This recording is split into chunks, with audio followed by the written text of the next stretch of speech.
Assalamualaikum warahmatullahi wabarakatuh. Kita tahu bahwa sejarah sepanjang perjalanannya banyak mencatat orang-orang besar. Ada orang menjadi besar oleh karena pangkat, jabatan dan kekuasaannya. Apabila pangkat, jabatan dan kekuasaannya selesai, maka selesai kebesarannya sampai di situ. Ada orang menjadi besar oleh karena harta benda dan kekayaan yang dimilikinya. Bila satu saat ia jatuh bangkrut, tamatlah kebesarannya sampai di situ. Ada pula orang yang menjadi besar oleh karena ia dibesar-besarkan dan berusaha setengah mati untuk mencapai kebesaran tadi. Bila satu saat terjadi pergeseran nilai, masyarakat mencemoohkannya, maka kebesaran itu pun selesai sampai di situ. Adapun Rasul yang kita peringati maulidnya saat ini, beliau besar bukan lantaran pangkat, jabatan dan kekuasaan. Beliau besar tidak karena harta benda dan kekayaan. Pun beliau menjadi besar tidak karena dibesar-besarkan oleh umatnya. Beliau besar karena dibesarkan oleh Allah Subhanahu wa ta'ala. Satu kali orang sudah dibesarkan oleh Allah, bagaimanapun usaha orang lain untuk mengecilkannya, orang itu akan tetap menjadi besar. Tetapi satu kali orang dikecilkan oleh Allah, satu negara orang mau mengangkat dia, kalau memang dasarnya potongan nyungsep, tentu tidak akan naik ke atas juga. Jelas, Pak? Jelas? Apaan? Pokoknya jelas. Tidak ada seorang penulis pun, baik ia dalam Islam maupun dari luar Islam, jikalau mau bicara dengan jujur, yang tidak mengagumi kebesaran pribadi dan martabat Rasulullah sallallahu alaihi wasallam. Dalam satu kalimat yang indah, Imam Busairi di dalam qasidah burdahnya menjelaskan kepribadian beliau dengan untayan kata, kal badri fi syarafin wa zahri fi tarafin wal bahri fi karamin wa dahri fi himamin. Rasulullah itu, kata beliau, tinggi martabat bagai rembulan, tabah dan ulet laksana masa, dermawan bak samudra luas biru membentang, tabah dan ulet laksana masa. Itu sebabnya beliau oleh Allah dijadikan figur, dijadikan model dan pola sebagai contoh bagi kehidupan umat Islam. Sehingga di dalam Al-Quran Allah menyatakan, laqad kana lakum fi rasulillahi uswatun hasanah. Sungguh telah ada bagi kamu pada diri Rasulullah itu contoh teladan yang sangat baik. Timbul pertanyaan, mengapa Rasul menjadi contoh buat kita? Pertama, beliau menjadi contoh buat kita karena beliau manusia, hidup dan berjuang secara manusiawi. Kalau manusia disuruh mencontoh manusia, tentu wajar. Yang tidak wajar kalau manusia disuruh mencontoh jin atau malaikat. Maka dalam ayat Quran Allah menyatakan, laqad ja'akum rasulun min anfusikum. Sungguh telah datang kepadamu seorang rasul, yang rasul itu berasal dari jenis kamu manusia. Saudara-saudara, kalau Rasul yang diutus Allah itu jin atau malaikat, kemudian berhasil di dalam tugasnya, barangkali kita tidak perlu kagum. Datang Rasul ke dunia ini, Rasulnya jin. Saya yakin satu dunia mungkin orang beriman semua, tetapi bukan karena ikhlas dan yakin, mungkin karena ngeri sama Rasulnya. Bayangkan kalau Rasul jin dia turun ke alam ini dengan segala macam tingkah polanya, mungkin orang sedunia akan menjadi beriman. Yang kedua, Rasul menjadi contoh di dalam kehidupan kita karena pribadi beliau lengkap. Artinya, jikalau kita kebetulan seorang pemimpin, beliau juga pemimpin. Jikalau kita seorang jenderal, beliau memimpin tentara di medan perang. Jikalau kita seorang kepala rumah tangga, beliau punya anak dan istri. Jikalau kita seorang guru, beliau mengajar jamaah di masjid. Jikalau kita seorang pedagang, beliau pun pedagang yang jujur. Jikalau kita seorang mubalik, beliau juga berdakwah menyampaikan Islam kepada manusia. Di dalam keseluruhannya itu tercemin uswatun hasanah, contoh teladan yang sangat baik. Maka kehabisan alasan seorang muslim yang tidak mencontoh pribadi beliau. Oleh sebab itu ironi dan sangat kita sayangkan jikalau seorang muslim tahu betul sejarah kehidupan Benito Mussolini, dia hafal sejarahnya Adolf Hitler, dia tahu sejarahnya Napoleon Bonaparte, dia hafal benar ajarannya Karl Marx, tapi dia buta terhadap hidup dan kehidupan Rasulullah sallallahu alaihi wasallam. Saudara hadirin yang berbahagia, yang akan kita bicarakan pada kesempatan ini, bagaimana cinta Rasul kepada umatnya dan bagaimana sewajarnya cinta kita umatnya kepada beliau. Bahwa Rasul yang kita peringati maulidnya saat ini cinta betul kepada kita umatnya, dapat saya kemukakan beberapa data. Dari sini nanti kita introspeksi. Kalau tahulah kita begitu besar cinta Rasul kepada kita, apa tidak wajar kita juga cinta kepada beliau? Kalau logika ini sudah diterima, pembicaraan pun kita lanjutkan kepada bagaimana sih sebenarnya cinta kepada Rasul itu. Bukti pertama bahwa beliau cinta kepada kita. Saudara-saudara, menurut ukuran zaman sekarang, Rasulullah itu pan hidupnya miskin. Malahan ada satu doa yang sering beliau baca. Ini kalau doa ini saya kasih saudara-saudara, kira-kira mau diamalin nggak? Kalau saya terus terang belum mau. Doanya begini, dan ini sering Rasul baca. Allahumma ahyini miskinan, wa tawaffani miskinan, wa hasyirni yaumal qiyamah fi zumratil masakin. Ya Allah, hidupkan saya dalam keadaan miskin. Matikan saya dalam keadaan miskin dan kumpulkan saya di akhirat nanti bersama golongan orang-orang miskin. Yang tadi sudah kadang bilang mau diamalin ini ya. Saya sudah bilang tadi saya belum tapi mau. Kita baca dalam sejarah beliau itu rumahnya kecil. Tidurnya di atas pelepah daun kurma, kadang-kadang sampai berbekas di pipinya. Sarapan paginya seteguk air zam-zam, sepotong roti, kadang 3 butir kurma. Di tengah kemiskinannya Allah pernah menantang beliau dengan kata, "Wala sawfa yu'tika rabbuka fatardha." Ada enggak itu di Quran? Ada. Surah apa? Pokoknya Quran dah ya. "Wala sawfa yu'tika rabbuka fatardha." Allah akan memberikan kepadamu wahai Muhammad apa saja yang menyenangkan hatimu. Apa yang kamu mau, ngomong saja, Allah berikan. Jikalau engkau Muhammad kepengen kekuasaan yang luas, kami angkat kau menjadi raja di raja, menjadi king of king, istilah kerennya. Jikalau kamu kepengen kaya Muhammad, itu Jabal Uhud sanggup menjadi bukit emas. Sehingga itu di dalam Barzanji diceritakan, warawadathul jibalu bi an takuna lahu zahaban fa'aba. Jabal Uhud menawarkan diri menjadi bukit emas, tetapi Nabi menolak. Jikalau engkau wahai Muhammad kepingin wanita cantik, bilang saja anak siapa.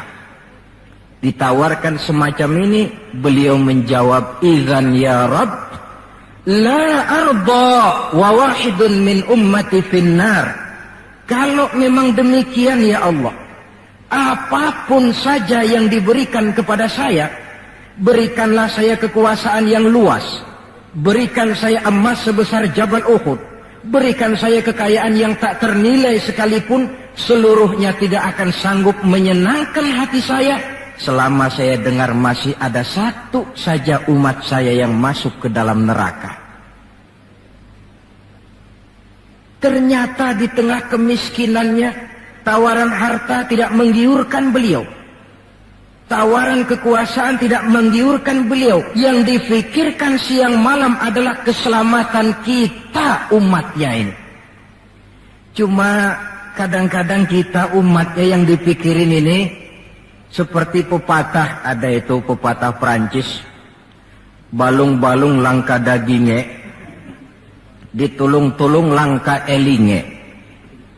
Ya, saudara tentu tahu artinya itu, tidak usah saya terjemahkan.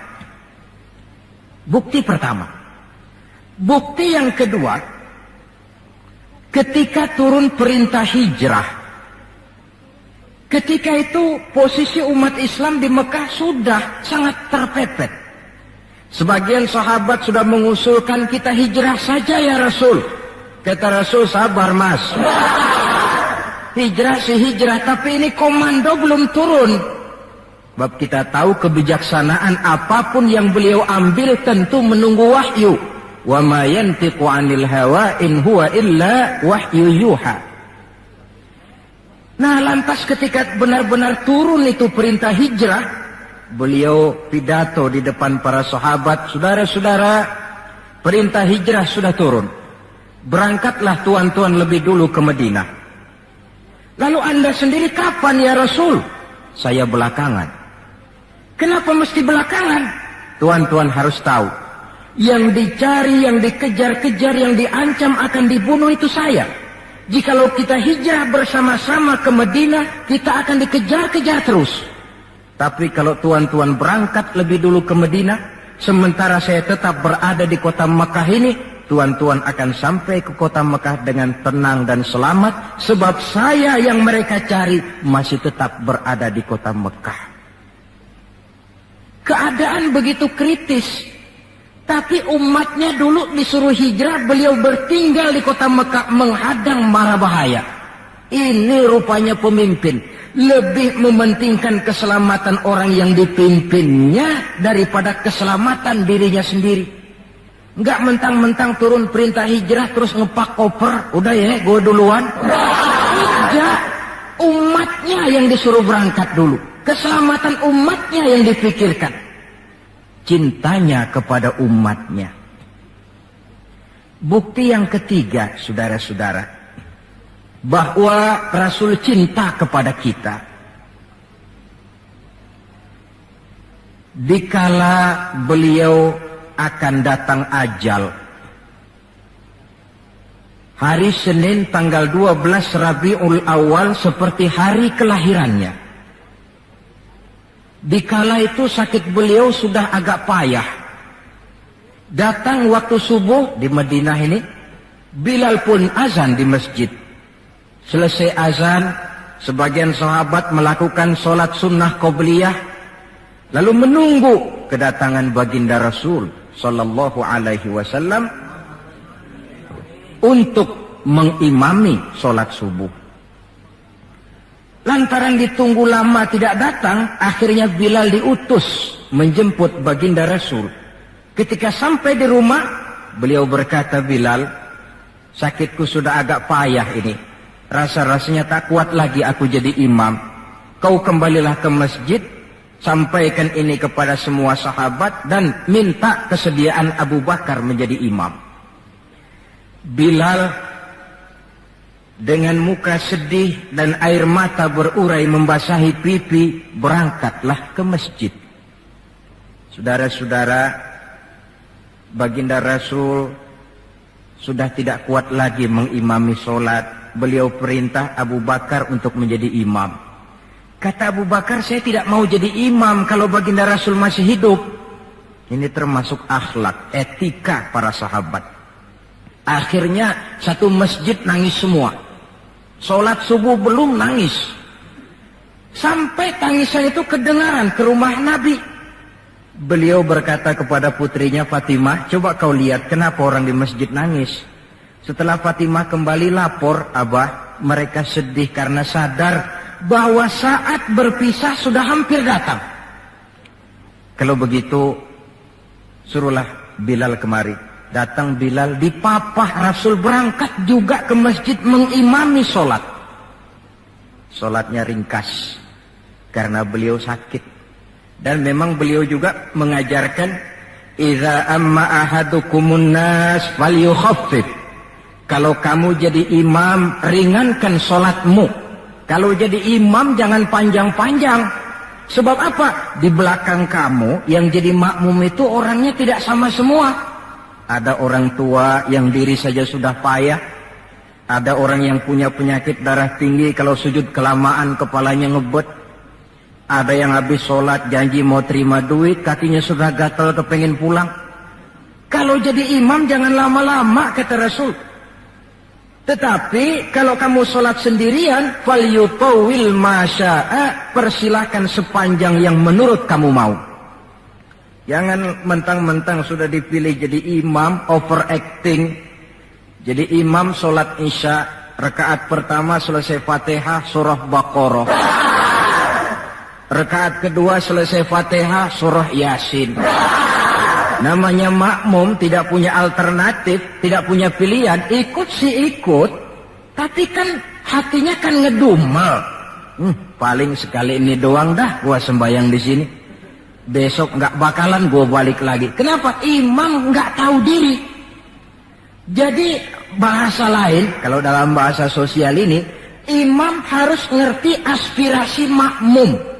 Pemimpin mesti tahu kehendak orang yang dipimpinnya. Kalau tidak, yang akan timbul pasti partisipasi semu. Yang saya khawatir, kalau makmum dipaksa mengikuti maunya imam, yang akan makin subur ialah timbulnya mental-mental munafik. Manis jika berhadapan, balik belakang lain bicara. Pandai bermain minyak di atas air, tapi pada gilirannya menggunting dalam lipatan, menjegal kawan seiring. Sopannya kayak belangkon, depan rata, belakang ngepelin. Tentu kan tidak enak timbul partisipasi yang semacam ini. Selesai sholat, baginda Rasul bangun, lalu pidato singkat di depan para sahabat. Saudara-saudara, rasa-rasanya saat berpisah sudah akan datang. Lama kita bergaul, tentu sedikit banyak terjadi kesalahan yang saya lakukan. Maka barang siapa yang pernah saya pukul tanpa saya sengaja, balaslah sekarang. Barang siapa yang hartanya pernah saya ambil tanpa alasan yang hak, silahkan dia tuntut dari saya. Mana ada pemimpin menjelang wafat ini minta dipukul oleh umatnya.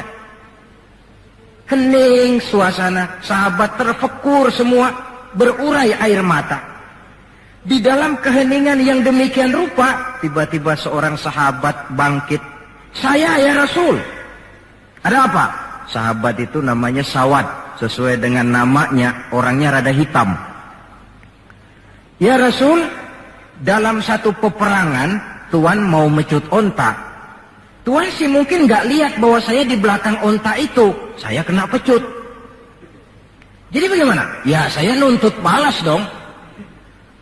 Ini sahabat yang lain jengkel nih, Sawad gila juga. Orang sudah mau berpisah begini masih nuntut balas.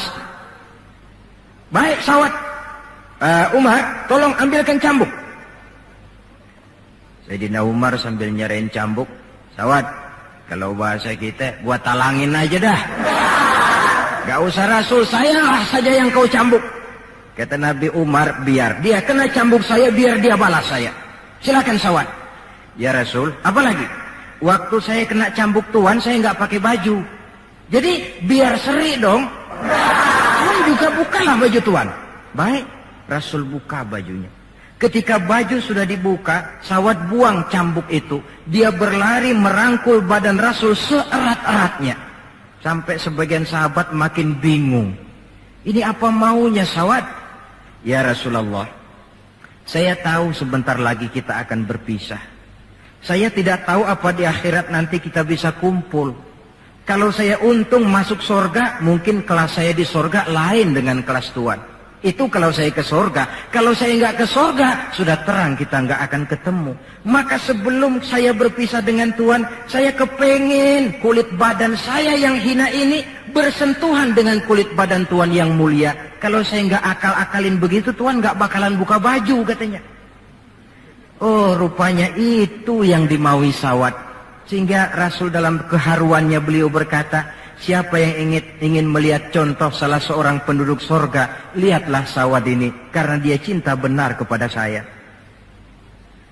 Setelah itu beliau kembali ke rumahnya, berkata kepada putrinya Fatimah, kalau ada tamu bilang Abah sudah tidak bisa terima tamu. Baik Abah. Sementara Allah memerintahkan malaikat maut datang, malaikat maut turun kau ke alam, ambil roh kekasihku Muhammad. Turun malaikat maut dalam bentuk manusia. Ketuk pintu, keluarlah Fatimah putri baginda Nabi. Tuan, maaf saja, ayah tidak terima tamu. Katakan, saya yang datang.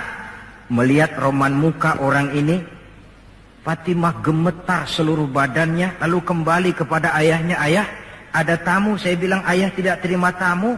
Dia malah berkata, katakan saya yang datang. Melihat roman mukanya, gemetar seluruh tubuh saya. Hebat orang ini. Siapa sih ayah? Baginda senyum. Fatimah, kau tahu siapa yang datang? Tidak tahu ayah.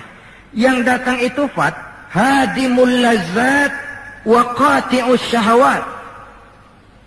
Yang datang itu Fat, dialah yang menghancurkan seluruh kesenangan dunia. Dia yang memisahkan kita dengan semua yang kita cintai. Yang datang itu malaikat maut, Pak. Suruh dia masuk. Ketika malaikat maut masuk, ya malaikat maut sudah datang saatnya. Ya Muhammad. Aina Jibril? Malaikat Jibril di mana? Sebentar lagi dia datang. Ketika turun malaikat Jibril, baginda Nabi bertanya, akhbirni ya Jibril, mali indallahi minal karamah. Wahai Jibril, tolong beritahu saya. Kalau sebentar saya menghadap Allah, kehormatan apa yang diberikan Allah kepada saya? Tidak usah khawatir Muhammad, kata malaikat Jibril. Inna abwabas sama qad futihat, wal malaikatu saffu sufufan yantaziruna li ruhik. Pintu langit sudah dibuka. Malaikat sudah berbaris menunggu kedatangan rohmu yang suci. Alhamdulillah. Kalau itu saya ya? Iya. Kalau umat saya bagaimana Jibril? Umat saya. Umatmu, iya. Umatmu juga jangan khawatir Muhammad. Allah sudah memberikan fasilitas, kata Allah, inni haramtul jannata ala sairil umam hatta tadkhulaha ummatuka. Surga ku haramkan buat seluruh umat, kecuali kalau umatmu Muhammad sudah masuk ke dalamnya. Ini fasilitas. Jadi sungguh pun kita umat terbelakang menurut abjad, tapi disuruh diberi fasilitas masuk surga lebih dahulu ketimbang umat-umat yang lain. Alhamdulillah, kalau begitu legalah saya, kata Nabi. Mari malaikat maut persilahkan, saya ikhlas. Lalu diambillah ruh beliau perlahan-lahan, naik ruh itu ke lutut, ke pusat, ke dada, sampai ruh di tenggorokan. Fatimah dekatkan telinganya ke bibir ayahandanya yang mulia itu. Suara terakhir yang sempat direkam oleh Sayyidatuna Fatimah, bisikan terakhir menjelang wafat, 3 kalimat. As-salah, as-salah. An-nisa, ittaqun nisa, ummati, ummati. Dengan kalimat itu beliau kembali menghadap Allah. Solat, jaga solat. Wanita, lindungi kaum wanita. Umatku, umatku. Itu kalimat terakhir yang beliau ucapkan. Kita umatnya yang disebut. Manalah di dunia ini pemimpin yang sempat nyebut umatnya dikala mau ajal. Napoleon Bonaparte, singa daratan Eropa, luas kekuasaannya. Dikala mau wafat dia tidak sempat nyebut bangsanya, bangsa Prancis. Yang sering dia sebut Margaret Josephine, Margaret Josephine, gacoannya. Adolf Hitler gagah perkasa. Dikala hari-hari akhir kejayaannya, dia tidak nyebut Jerman. Dia tidak nyebut suku bangsa Arya yang dia agul-agulkan. Yang banyak dia sebut Eva Braun. Eva Braun. Sebagaimana Julius Caesar pun menyebut Cleopatra. Adapun baginda Rasul di akhir hayatnya tidak beliau nyebut bangsa Arab. Tidak anaknya, tidak istrinya, tidak sahabat dan orang-orang yang dekat dengan beliau. Tetapi yang disebut kita umatnya. Pada detik-detik terakhir daripada kehidupan beliau. 3. Bukti yang keempat bahwa beliau cinta betul kepada kita umatnya. Nanti di akhirat. Ini sudah ada yang pernah ke akhirat belum? Sama. Mau? Bukan, kalau mau saya catat besok berangkat. Ini gampang kok ini urusan ini. Nanti di akhirat, setelah Allah mematikan semua yang bernama hidup, maka yang pertama kali dihidupkan kembali pada kehidupan itu para malaikat. Setelah malaikat dihidupkan kembali, maka Allah memberikan tugas kepada para malaikat, katakanlah semacam panitia akhirat. Nah, malaikat Malik, siapkan itu neraka. Aku akan bakar itu bajingan-bajingan tengik, koruptor-koruptor, mereka yang ketika di dunia tidak mau sujud, mereka yang jauh dari majelis taklim, mereka yang benci kepada ulama. Kau Ridwan, siapkan surga. Aku akan balas hamba-hambaku yang ketika di dunia mereka rajin sujud, dekat dengan ulama, menyintai majelis taklim, gemar berbuat kebajikan. Kamu Jibril dan Mikail berangkat ke surga, ambil kendaraan yang bernama Buraq, bawa pakaian kebesaran, turun ke alam, cari di mana kubur kekasihku Muhammad, bawa dia ke surga. Turunlah malaikat Jibril dan Mikail. Ketika itu alam sudah rata. Malaikat Jibril berdoa, ya Allah, saya mohon pertolonganmu agar bumi yang menyimpan tubuh suci Muhammad terbuka hendaknya. Terbuka kubur Nabi. Beliau bangkit dari kubur mengusap-usap mata seperti orang bangun tidur. Tengok kanan malaikat Jibril, tengok kiri malaikat Mikail. Lalu beliau bertanya, ayu yaumin hadza ya Jibril? Ini hari apa ya Jibril? Kata malaikat Jibril, ya Muhammad, hadza ma wa'ada ar-Rahman. Inilah hari yang dijanjikan Allah. Ini hari kiamat Muhammad. Kiamat. Ya Jibril, jikalau ini memang hari kiamat, aina tarakta ummati? Kalau ini memang hari kiamat Jibril, umat saya di mana? Kita yang ditanya. Bangun dari kubur, tahu kalau itu hari kiamat, pertanyaan pertama, umat saya di mana? Barangkali kalau saudara yang bangun paling dulu dari... Adapun baginda Nabi, saudara-saudara, ketika pertama bangkit dari kubur itu, kitalah umatnya yang menjadi pertanyaan pertama. Malaikat Jibril menjawab, ya Muhammad, tidak ada orang yang dibangkitkan sebelum kamu. Kaulah orang pertama. Lalu bagaimana sekarang? Kita ke surga. Perintah Allah, perintah Allah. Berangkat ke surga. Setelah di surga, beliau seperti orang bingung. Sampai Allah menegur, ya Muhammad, apa kurang enak surga? Enak ya Allah. Apa tidak cukup fasilitas? Cukup. Kenapa kamu seperti orang tidak betah?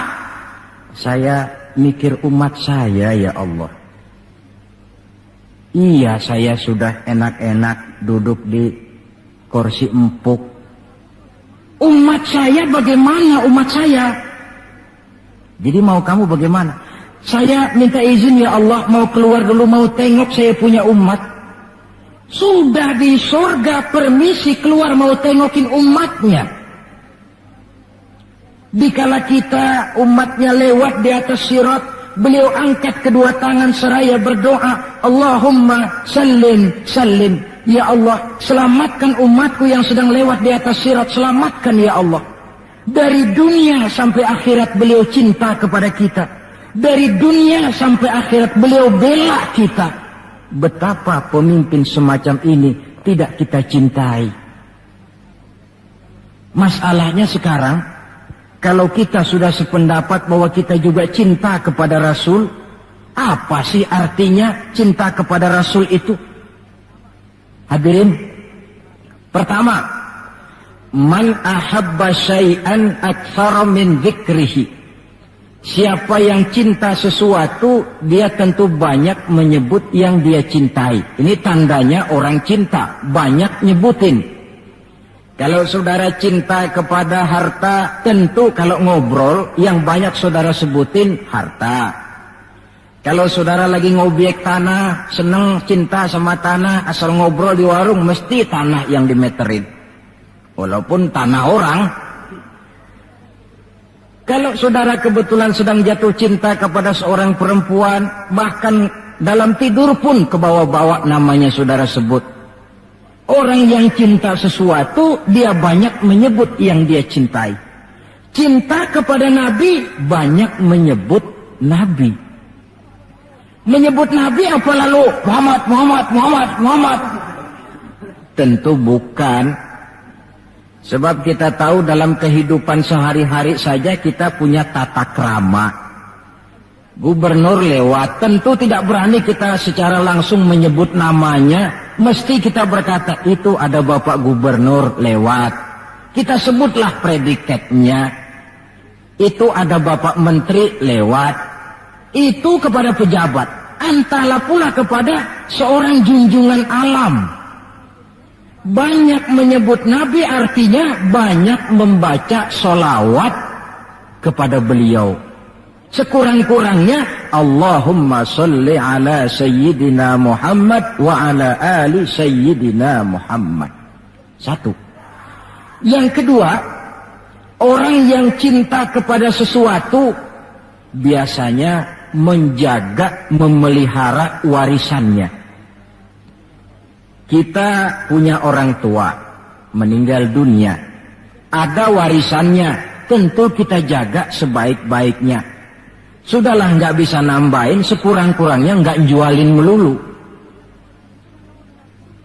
Jikalau Rasul meninggalkan kita, jelas beliau tidak meninggalkan harta. Beliau tidak meninggalkan kebun, pabrik, tanah dan sebagainya. Tapi beliau meninggalkan warisan kepada kita untuk kita jaga, kita pelihara bersama. Apa yang warisan yang beliau tinggalkan?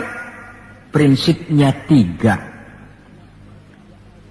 Yang kedua terdapat dalam hadis, taraktu fikum amrain lan tadillu ma in tamassaktum bihima abada, kitab Allah wa sunnata rasulih. Aku tinggalkan kepadamu 2 perkara yang jikalau kamu mau berpegang teguh kepada keduanya, kau tidak akan sesat untuk selamanya. Quran dan sunnah Rasul. 2. Warisan yang ketiga dalam hadis, al-ulama warasatul anbiya. Ulama adalah ahli waris Nabi. Kalau demikian, maka warisan Nabi itu 3. Quran, sunnah, ulama. Inilah warisan yang perlu kita jaga, warisan yang perlu kita pelihara, yang kita laksanakan dan terjemahkan di dalam kehidupan kita. Mari kita lihat. Warisan pertama, Quran. Kitab suci bagi kita umat Islam. Bagaimana cara kita memelihara warisan yang namanya Quran ini? Pertama, usahakanlah agar membaca Quran menjadi salah satu hobi di dalam kehidupan kita. Kata Nabi, innal ladzi laisa fi jawfihi syai'un minal Qur'an kal bait. Orang yang dari tenggorokannya tidak pernah keluar ayat Quran barang sepotong pun, belum pernah ngaji barang seayat pun, itu orang kata Nabi kayak rumah kosong. Rumah biar bagus, potongan Spanyol, gede, mahal. Kalau kosong kan angker. Kuntilanak, tuyul, memedi, betah di situ.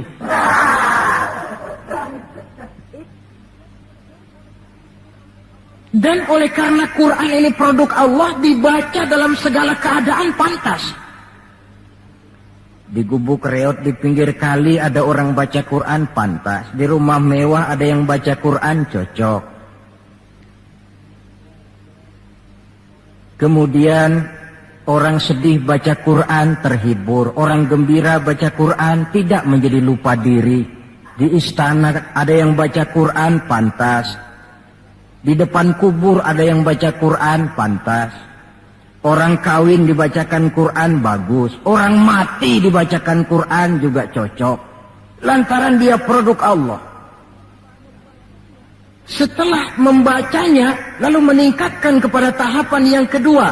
Mencoba memahami isinya.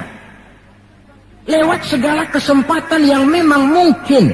Entahlah dengan jalan mengaji, tukar pikiran, diskusi, banyak membaca. Tetapi tentu dengan catatan bahwa kita memahami Al-Quran ini tidak bisa mengandalkan kemampuan intelektual semata-mata. Seperti yang banyak gejalanya terjadi di zaman sekarang ini. Di mana orang mencoba menggali hakikat Quran dengan mengandalkan kemampuan intelektualnya. Kadang-kadang bahasa Arab saja nggak ngerti. Dia gali Quran cuma sekedar lewat terjemahannya. Yang saya khawatir akan timbul kecenderungan di mana orang mikir dulu baru nyari ayat. Akhirnya ayat Quran dicocok-cocokin sama pikirannya.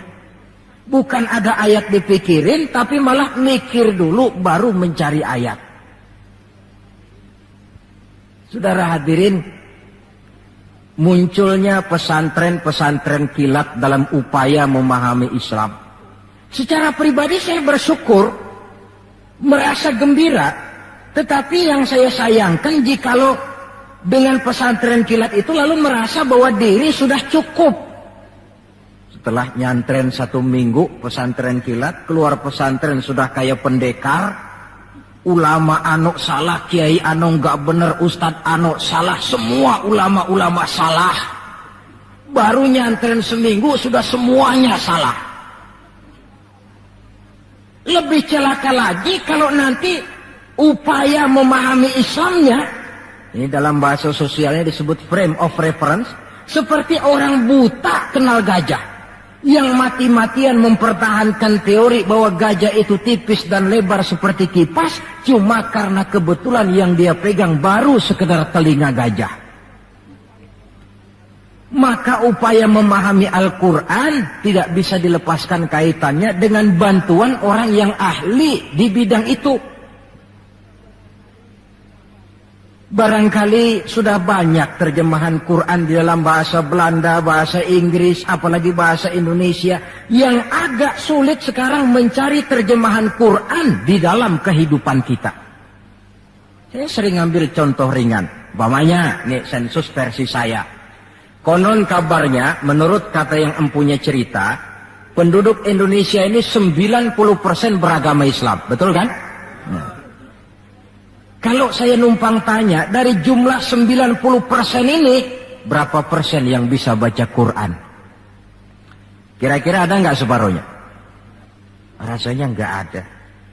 30%? 20% ada ya? 20% adalah, kurang-kurang dikit sama kawan jadilah 20%. Dari jumlah 20% yang bisa baca Quran, numpang tanya lagi, berapa persen yang bisa baca dan tahu artinya? Ada 5%? Saya kira adalah 5% berikut santri-santri yang di pondok pesantren itu. Dari jumlah 5% yang bisa baca Quran dan tahu artinya, berapa persen yang bisa baca, tahu artinya lalu mengamalkan ajaran Quran? Ini yang masih bisa dihitung dengan jari. Sehingga tidak heran bahwa umat ini mayoritas, tapi lebih sering jadi penonton daripada jadi pemain. Lebih sering jadi objek daripada menjadi subjek. Dalam bahasa Arabnya lebih sering menjadi maf'ul daripada menjadi fa'il. Sebab kuantitas yang tidak diiringi oleh kualitas, ini yang bahasa Nabi, ghusa'un ka ghusa'is sail, seperti busa di lautan. Banyak tapi centang perenang. Banyak tapi tidak punya daya dan kekuatan, dihempaskan ke tepian pantai tanpa punya makna dan arti. Kadang kita baca Quran, tapi sementara di pihak lain kita juga yang menginjak-injak isinya.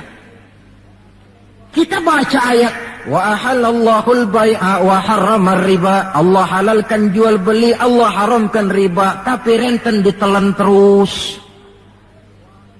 Kita baca ayat, wa tasimu bihablillahi jami'an wa la tafarraqu. Berpegang teguhlah kepada tali Allah, jangan kamu bercerai-berai, tetapi sesama muslim main pelotot-pelototan jalan terus. Yang kita baca kadang-kadang, kita juga yang menginjak-injaknya. Ini warisan pertama, Al-Quran. Warisan yang kedua, sunnah Rasulullah Sallallahu Alaihi Wasallam. Yang diantara fungsinya, menjelaskan apa yang oleh Al-Quran tidak dijelaskan dalam bentuk detail.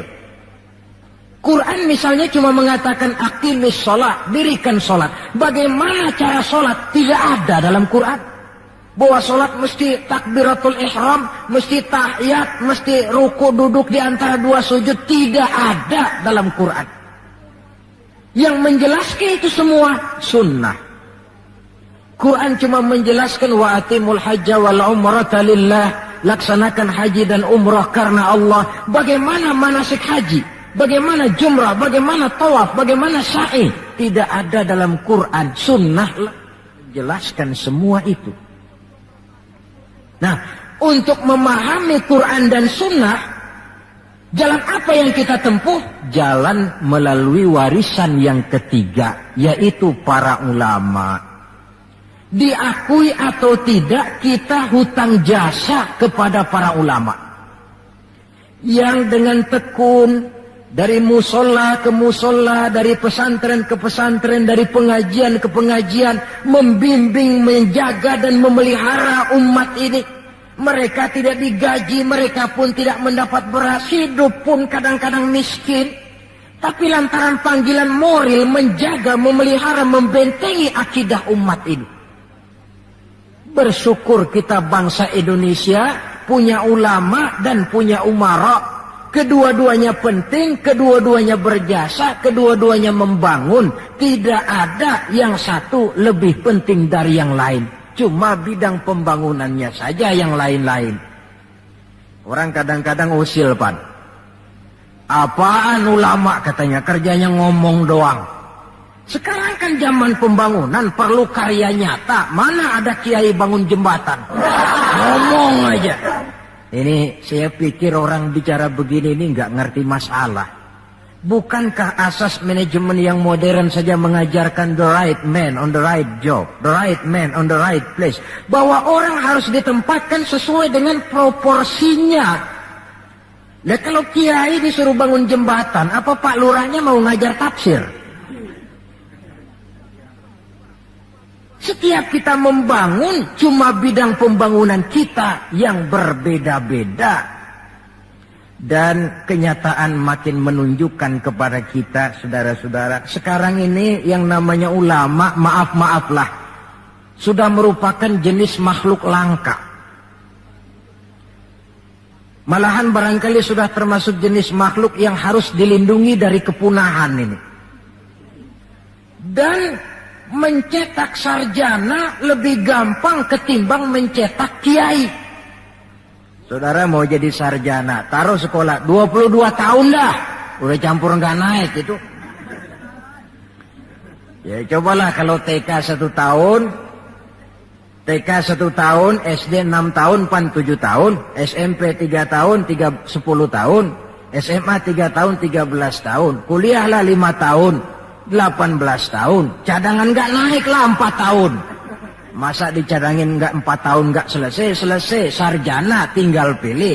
Tapi saudara ngaji dari kecil sampai 20-30 tahun belum tentu loh jadi kiai. Dan nggak bisa minta. Mas, gua kan ngaji melulu, panggil gua kiai, kenapa sih? Loh, kiai minta begini kan nggak bisa. Kalau ilmunya diakui, akhlaknya jadi contoh, perjuangannya diteladani, umat bersimpati, lalu masyarakat beramai-ramai secara praktis menyebutnya kiai. SK-nya itu di tangan umat. Oleh karena SK-nya di tangan umat, dia tidak kenal pensiun dan jam kerjanya pun 24 jam. Kapan umat perlukan, dia mesti berangkat. Yang saya khawatir, kelangkaan ulama ini menyebabkan terjadinya pergeseran nilai. Dan ini pernah dianalisa oleh baginda Rasul Sallallahu Alaihi Wasallam. Apa kata beliau? Inna min asyrati sa'ah. Sesungguhnya di antara tanda-tanda kiamat. Nggak usah mikirin kiamat beneran dah. Saya juga nggak pengen ngalamin. Kiamat mini. Kiamat kecil-kecilan. Apa itu? Hancurnya sendi-sendi kehidupan sosial. Maksiat merajalela, munkarat menjadi-jadi. Yang benar jadi salah, yang salah dianggap benar, yang hak menjadi munkar, yang munkar dibilang hak. Kemakmuran cuma kata, keadilan cuma teori. Hukum kayaknya cuma buat orang kecilan, orang gedean kagak mempan hukum. Padahal hukum kalau sudah pandang bulu terang, yang enak yang banyak bulunya. Siapa yang banyak bulunya? Monyet. Kalau hukum pandang bulu, monyet keenakan. Pergeseran nilai terjadi. Kiamat macam ini yang kadang-kadang kita temukan dalam kehidupan. Penyebabnya apa? Kata Nabi yang pertama, ayurfa'al ilmu. Ilmu diangkat oleh Allah. Bagaimana cara Allah mengangkat ilmu dan apa maksudnya? Allah mengangkat ilmu pertama dengan jalan mematikan ulama. Makin banyak ulama wafat, makin banyak ilmu ditarik. Yang kedua, kurangnya minat orang belajar agama. Majelis taklim yang non formal atau yang formal seperti madrasah dan pesantren. Pikiran orang sudah pikiran perut. Sekolah sama dengan ijazah, ijazah sama dengan lapangan kerja. Dalam kondisi macam itu, madrasah mendapat perhatian sebelah mata. Maksudnya apa ilmu ditarik ini? Agama dikucilkan. Kalau 1-2 kali disebut-sebut agama itu cuma alat pelengkap saja. Agama cuma pidato, agama cuma seminar, agama cuma kongres, agama cuma muktamar. Tapi bahwa agama jauh dari kehidupan sehari-hari, itu merupakan realita. Agama sudah tak ubahnya dengan daun pisang yang dikait di tepian jalan lantaran diri tak berpayung di ketika hari hujan. Dan manakala hujan usailah sudah, daun itu pun dicampakkan di tepi jalan, diinjak pula orang nan lalu. Dikala dilihat agama membawa untung, rame-rame teriak agama.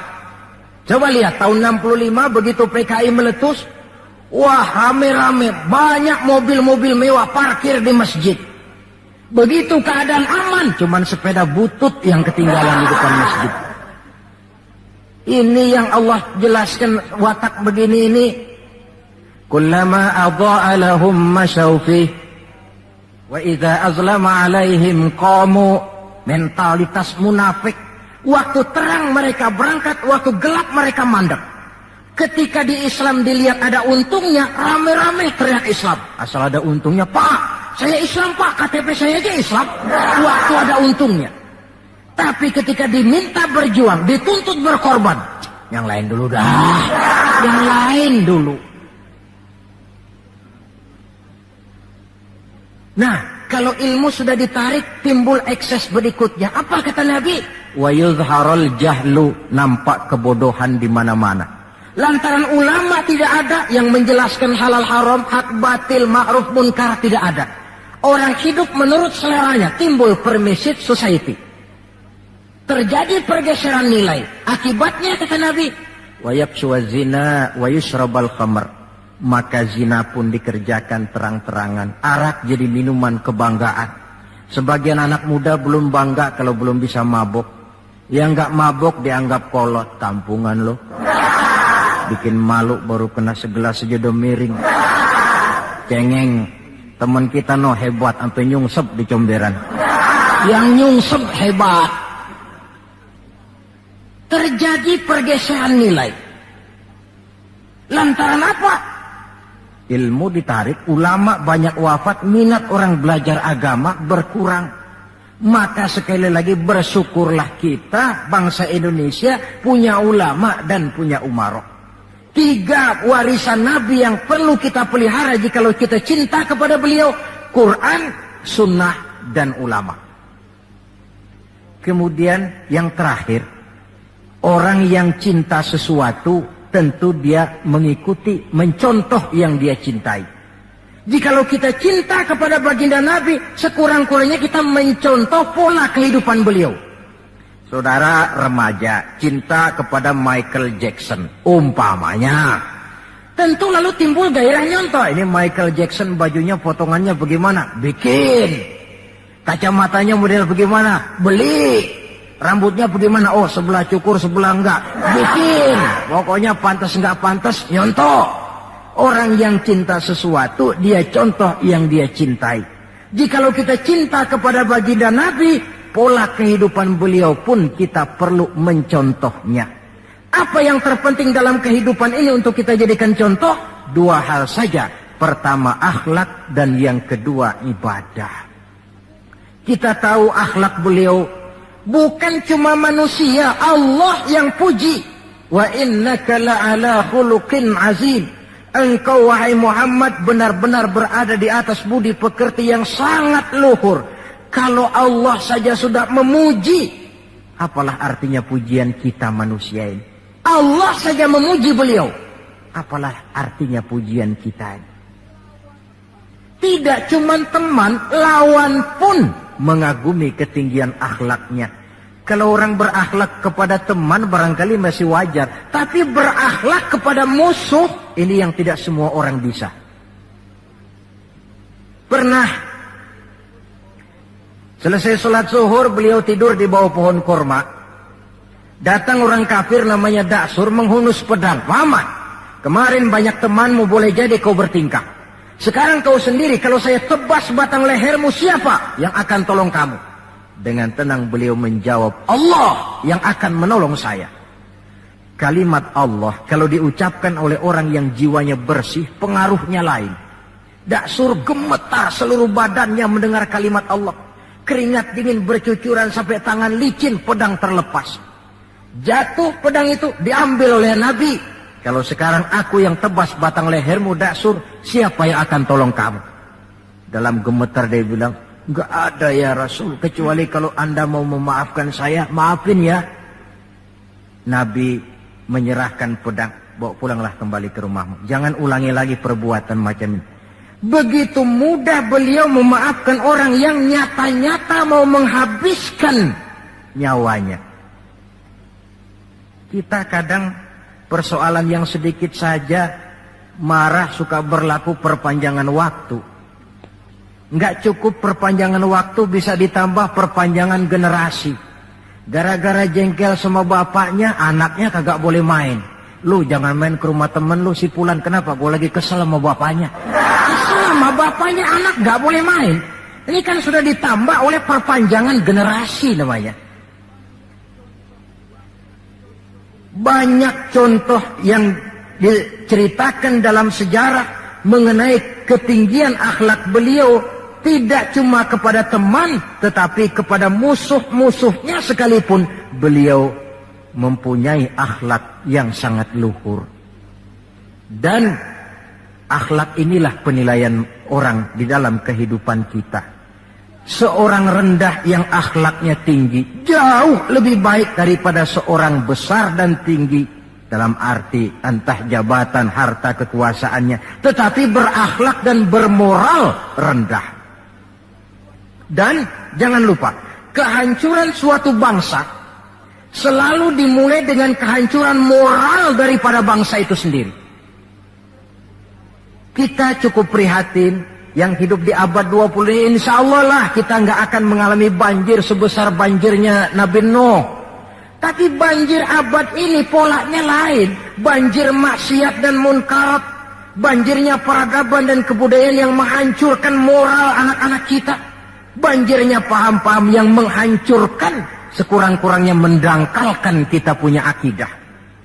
Terhadap banjir-banjir semacam ini kita perlu punya kapal. Supaya selamat diri, selamat keluarga, selamat generasi yang akan datang. Dari segala macam banjir yang tidak kita inginkan. Nah, untuk mencontoh akhlak beliau inilah kita perlu membaca, mempelajari peri kehidupan beliau. Akhlaknya ketika menjadi pedagang, akhlaknya ketika memimpin tentara, akhlaknya dalam kehidupan di rumah tangga, akhlaknya kepada para sahabat, akhlaknya menghadapi musuh sekalipun. Bukankah sejarah juga yang menceritakan kepada kita? Pada waktu dakwah ke Taif, beliau bukan disambut, malah disambit. Ketika itu turun malaikat Jibril, ya Muhammad, kalau kau mau orang yang melontari kau dengan batu hancur, sekarang ini juga aku timpa mereka dengan Jabal Uhud, biar mampus semua. Kata Nabi, jangan ya Jibril, saya ini diutus bukan untuk menghancurkan orang. Saya ini rahmatan lil alamin. Jadi mau kamu apa? Saya cuma mau berdoa buat mereka. Allahumma hdi qaumi fa innahum la ya'lamun. Ya Allah, berikan hidayah, petunjuk kepada kaumku yang tadi melontari aku dengan batu lantaran mereka tidak tahu. Karena tidak tahu maka mereka lontari aku dengan batu. Andai mereka tahu, itu tidak akan mereka lakukan. Sudahlah dilontari batu, yang melontari batu malah didoakan dan doanya pun bagus. Akhlak di dalam kehidupan. Hal kedua yang mau kita contoh adalah ibadah. Hadirin, kalau ada satu-satunya manusia yang sudah mendapat jaminan ampun dari segala dosa, itu cuma baginda Nabi orangnya. Liyaghfira lakallahu ma taqaddama min dzambika wa ma ta'akhkhar. Ya Muhammad, dosamu yang dulu, yang sekarang, yang akan datang, jikalau memang ada, semuanya sudah dijamin ampun oleh Allah. Tapi makin diampuni, makin banyak ibadahnya. Lantaran sandaran vertikalnya benar, beliau dekat dengan Allah. Lantaran Allah dekat, pertolongan selalu datang. Bukankah manusia cuma pandai berusaha dan berusaha, namun kepastian sepenuhnya di tangan Allah. Kesanalah kita perlu berhubungan secara baik supaya maksud dan tujuan kita terlaksana. Nah, ibu-ibu dan bapak-bapak, maafkan saya agaknya cuma sekedar inilah yang dapat saya sampaikan pada pertemuan kali ini. Mudah-mudahan cinta kita kepada baginda Rasul bisa kita wujudkan dengan pertama, banyak membaca sholawat kepada beliau. Yang kedua, menjaga warisan yang beliau tinggalkan, Quran, sunnah, dan ulama. Dan yang ketiga, mencontoh beliau sesuai dengan batas kemampuan kita sebagai manusia. Sekian dan demikianlah, lebih kurang mohon maaf. Usikum wa iyaya bitaqwallah. Wassalamualaikum warahmatullahi wabarakatuh.